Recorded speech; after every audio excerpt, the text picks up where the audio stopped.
Your story matters, don't let it fade. When everything changed, you were made. Hey, this is Wendy Babcock. I'm back with Wen Stories, and today I'm joined with the lovely Carolyn. Hi, Carolyn. Welcome. Hi. Thank you so much for having me. Of course. I'm excited to showcase who you are and what you do. So let's just jump right in. Do you want to tell everyone who you are and what you do?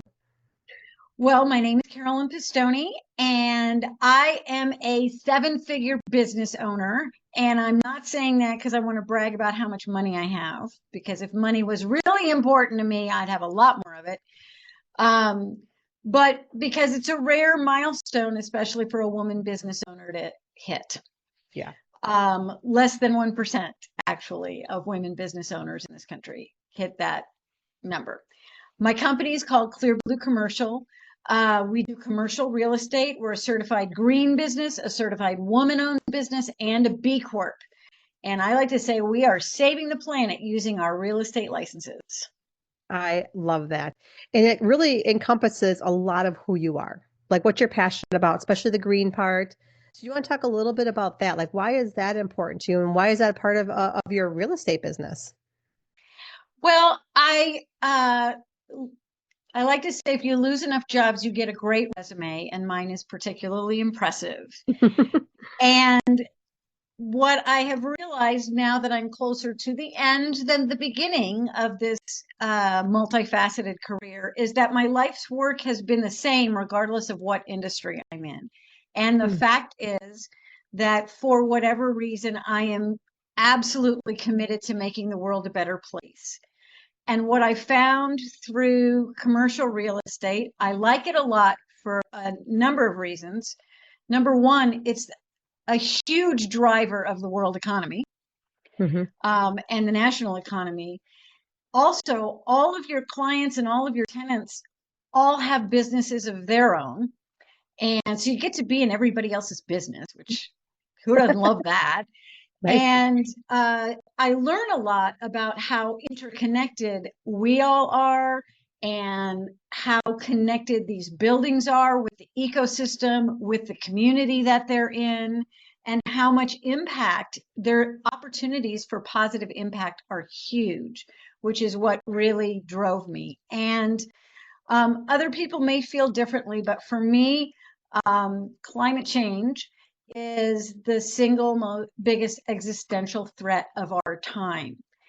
And it can be paralyzing to think about that and think about, well, what am I going to be able to do? I'm just me. How am I going to save the world? And so my overriding message, as I'm now beginning to speak and write books, is really anybody can save the world. Anybody, any one person can, but they have to do what they can with what they have from where they are, and they can't do it by themselves. So we have to get together in order to make that happen. So I love that you do that. And you can see like, and I wish we were on video for the audience to see you. You can see how passionate you are about this. Like just when you talk about it, you can see that you lean into this and how much you light up when you talk about it. So that's a beautiful thing. You know, some people are like, oh, I'll save the climate. You know, they're just kind of not passionate about it, like, okay, I'll use a paper straw. That's my contribution today, you know, like that kind of thing.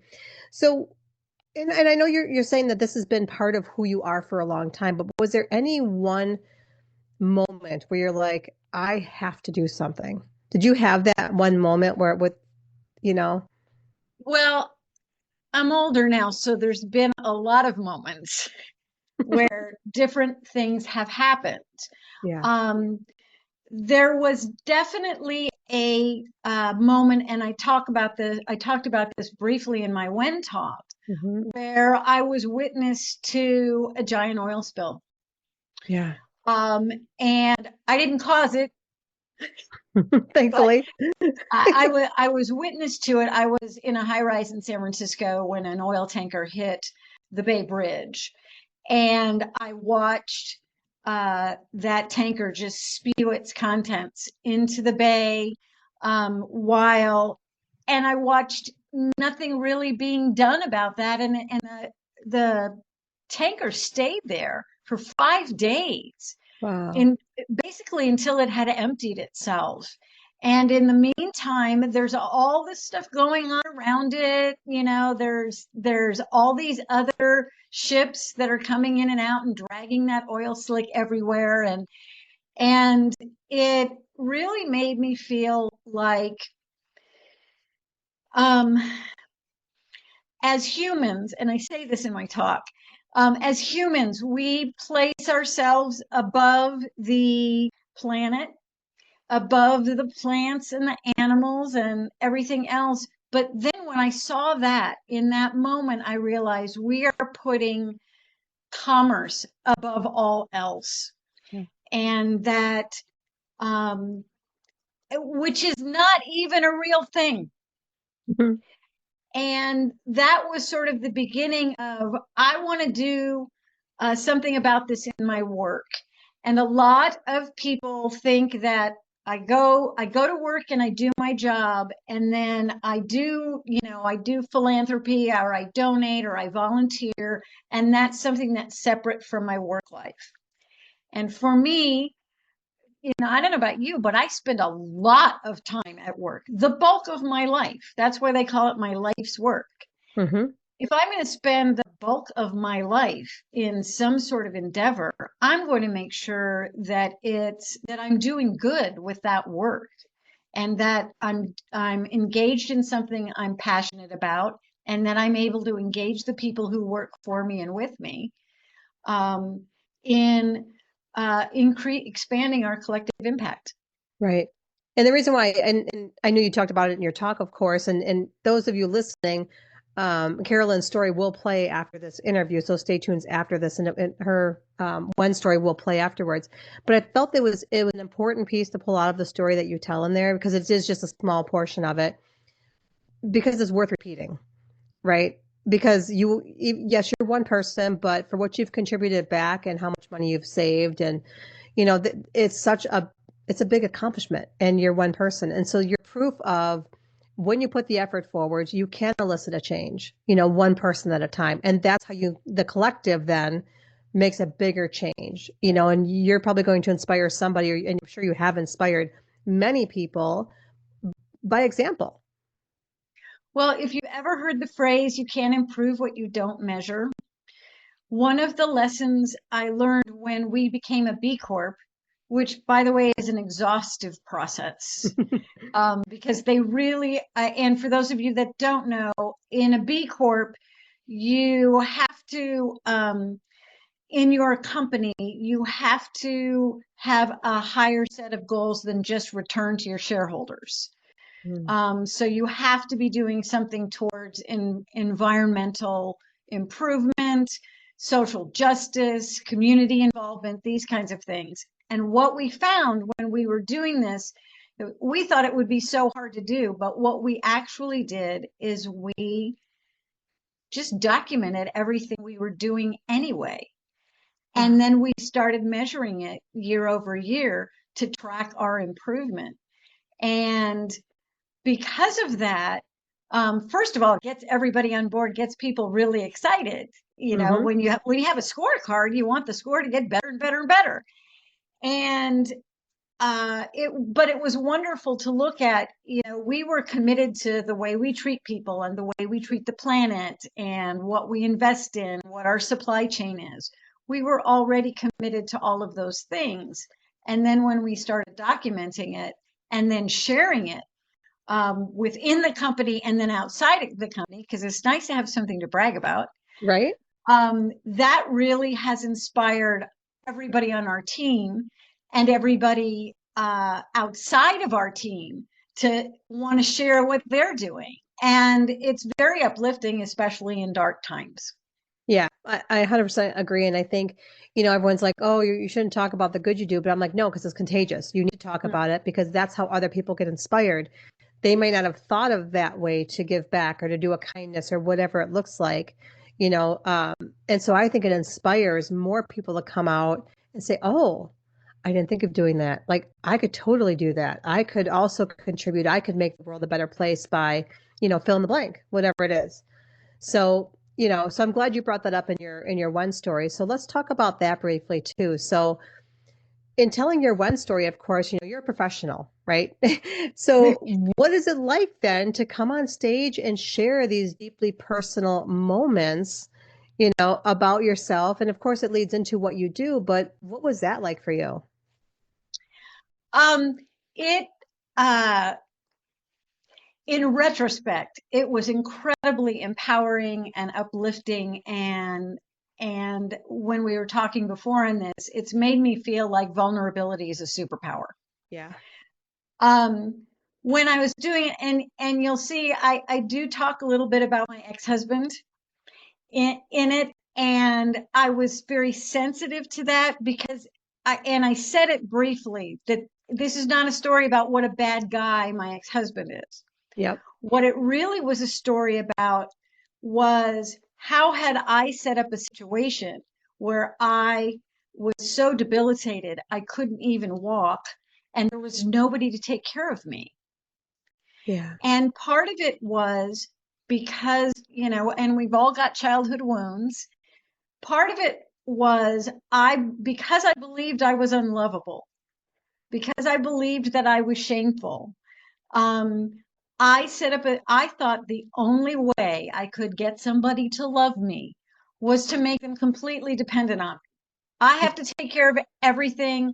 I'm going to be the breadwinner. I'm going to be the sex pot. I am going to Mhm. be the purveyor of all things in your life. I'm going to create the foundation for somebody else's life so that they really need me because truly in my heart, I believed I was unlovable. Wow. So when I got sick and I got into a situation where I could not do anything for anybody, including myself, at that time, my husband hadn't been in a grocery store in 10 years. He'd never written a check in his life before.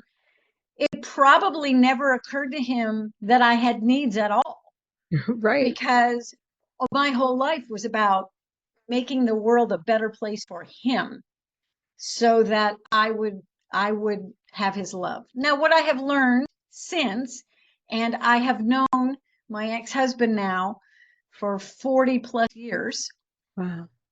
is that I didn't need to do all that. He's prouder of me now than he Oh, was when we were married.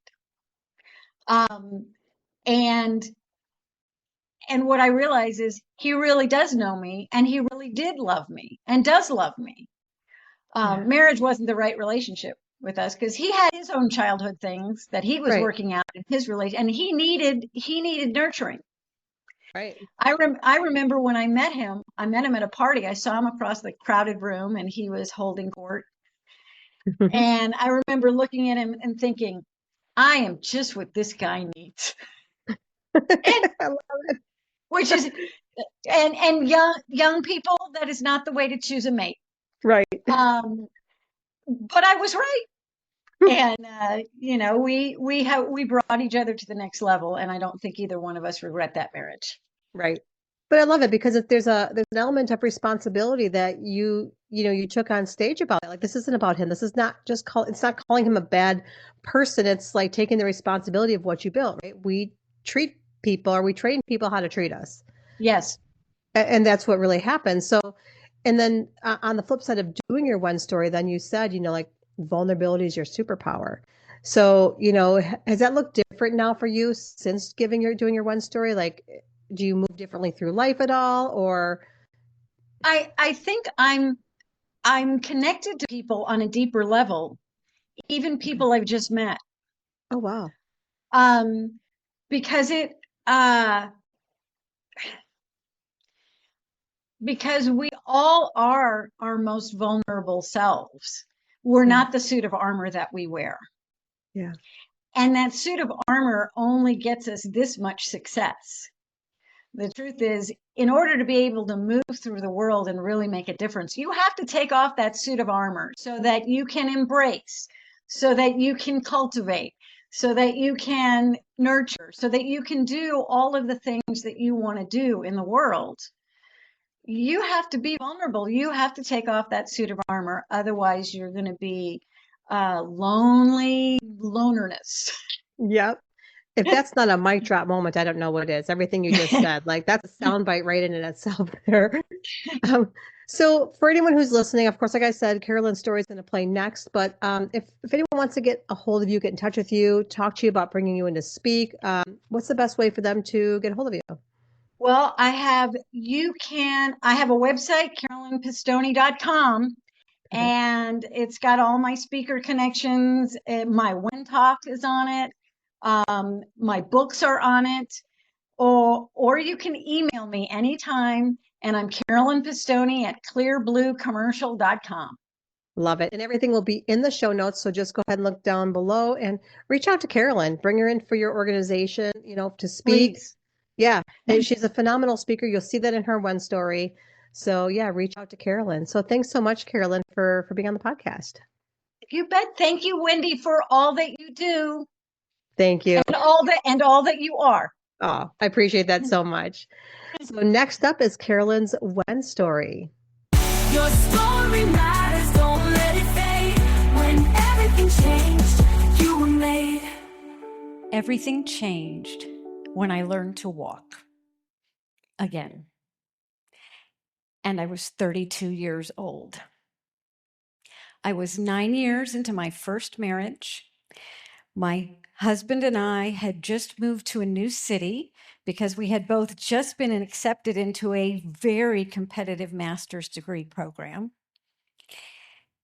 And about a week into school, I started to have some really weird symptoms.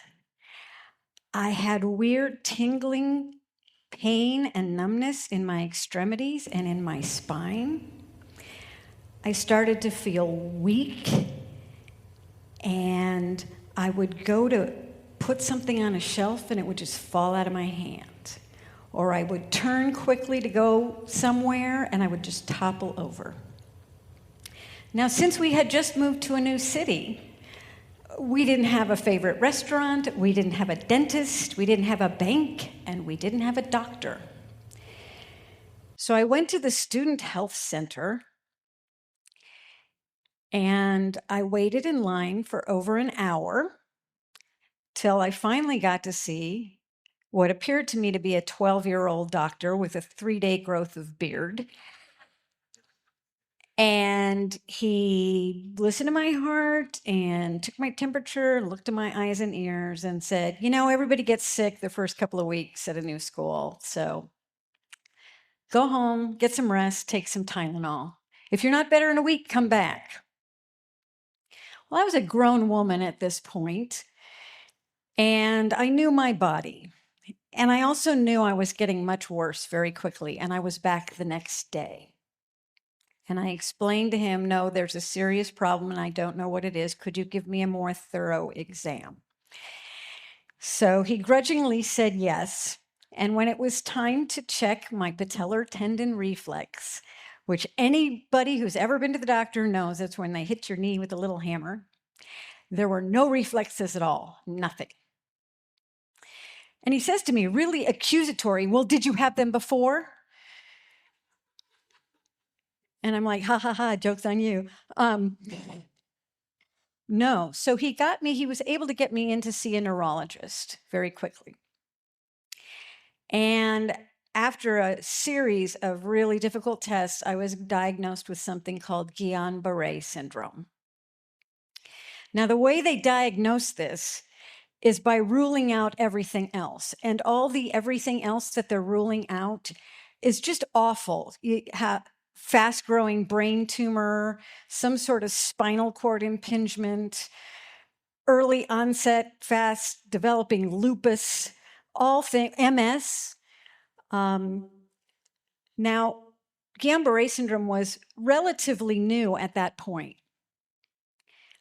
I, however, in a previous academic life, had been in physical therapy school. I saw one of the very first cases of Guillain-Barré syndrome in my internship. And I remember he was a giant man, about 30 years old. He was on a ventilator. He had lost and a feeding tube, and he had lost use of everything except his right eyelid. And when we wanted to communicate with him, we would go in with our alphabet board and we would point until he blinked that right eyelid. And this was the vision that filled me. as soon as I got my diagnosis. I went home to my husband completely distraught. He would say hysterical, but I was very distraught and explained to him what was going on. And he got very upset with me and said that, first of all, this is a really competitive program that we're in, and you can't miss any school or you're going to lose your scholarship and our grants. And it was all in my head, and I was just getting myself really stressed out. And if I would just relax, everything would get better. So I started to cry. And he said he was sorry and went to take a shower because he realized he'd made that situation a whole lot better. And I lay down in the bed, and all of a sudden I realized that I was only crying with half of my face. And I had been in physical therapy school just long enough to know that this meant that there was cranial nerve involvement, and that is not a good thing because your cranial nerves run your brain function. They tell your lungs to breathe and your heart to beat. So I called the neurologist and explained what was going on. And he said, well, you know, I'm doing my rounds at the hospital. Why don't you just meet me in the emergency room? So when my husband got out of the shower, he drove me to the emergency room. And I remember he dropped me at the ramp while he went to park the car. And I pulled myself up by the handrail on that ramp until the emergency room doors opened, and there was a chair right next to the door. And I just poured myself into the chair. And that was the last time I walked for about almost 3 months. They admitted me to the hospital, and they gave me a treatment called plasmapheresis, which I think is fairly common now, but at the time it was radical and new. And it's like dialysis, except they put a catheter right into your aorta, they take out all your blood, and they run it through a centrifuge, and then they give you back just your red blood cells and saline. Takes about 2 hours. The first week I had it, the first week I was in the hospital, I had it every day. The second week I was in the hospital, I had it every other day. This is where I really learned that your blood is your life. This is a terrifying process because it doesn't just take the bad stuff out of your blood. It takes out all your nutrients. It takes out all your electrolytes. You get colder and colder because your blood's not supposed to be outside your body.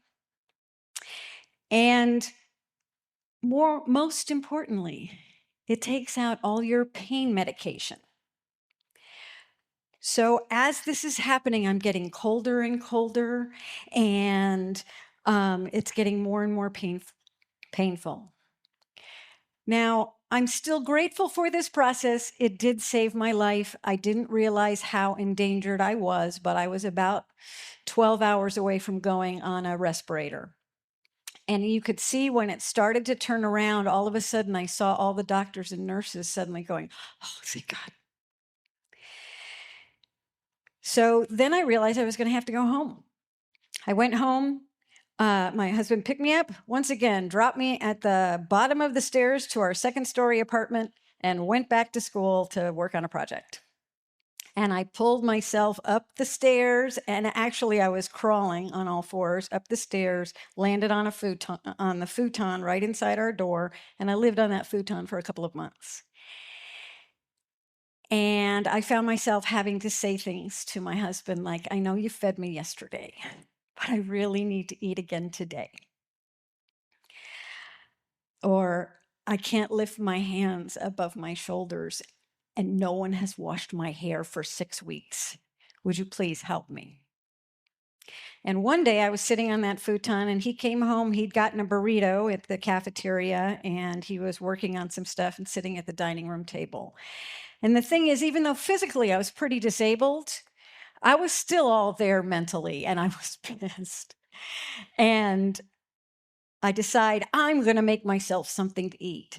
So I get up and I'm pulling myself along the counters and I get in and we had this big old refrigerator with a big metal door and I the act of pulling it open made me fall to the ground.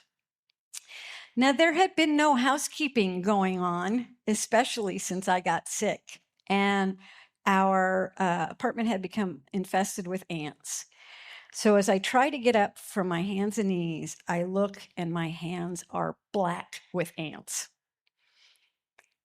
Now, by this time, my husband is looking at me because clearly I'm making a scene. And I remember just looking at him and saying, as soon as I can walk, I am out of here. And to his credit, he did help me to bed and clean me up and got me dressed, but it was too late. I was done. It was over. Now, this is not a story about what a bad guy my ex-husband is. He's actually a great guy. We're still best of friends to this day. My current and final husband refers to him as his husband-in-law. He hates it when I tell this story, by the way. But what's he going to do, divorce me? What I found as soon as I was able to walk and I left is all of the things that made me a really good wife to him and made me seek to find love in the world for myself. All of those skills made me very, very, very well equipped in the working world, and I climbed very far and fast. I thought that this experience was teaching me that I had to leave my marriage and find a better guy. What I have realized since then is it wasn't that. It's that I had set up this situation. My childhood had taught me that I was unlovable, that I was a burden, that I was shameful. One of the things I remember hearing a lot between about 5 and 10 years old was, boy, Carolyn, you may be dumb, but you sure are ugly. And first of all, I know I'm not dumb. And I may not be Miss America, but I'm super cute. And I climbed very far and very fast in my career. And I ended up connecting with an old friend who is now my husband. He is absolutely the love of my life. He is truly the wind beneath my wings.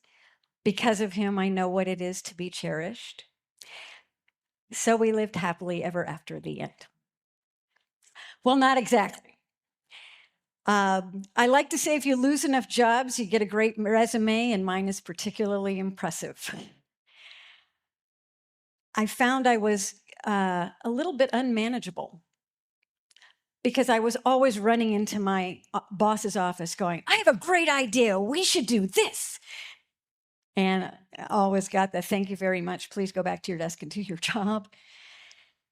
At one point, I was working in a high-rise that overlooked the San Francisco Bay. I had this great office, and I loved watching all the ships coming and going in and out of the Port of Oakland and the Port of San Francisco. And one morning, it was fogged in. And you may have heard about this, but a large oil tanker actually hit the Bay Bridge.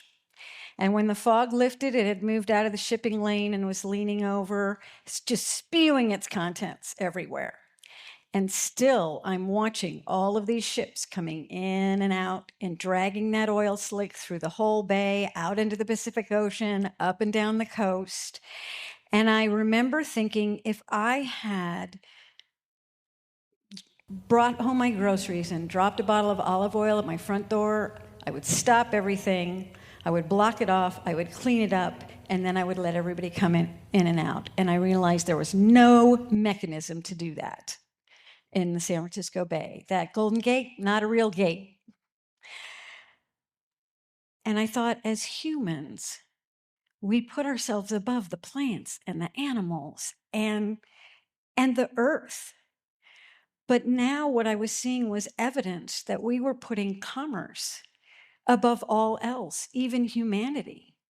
That most of what is wrong with the world and the planet has to do with this intense lust for money and power, neither of which are real things.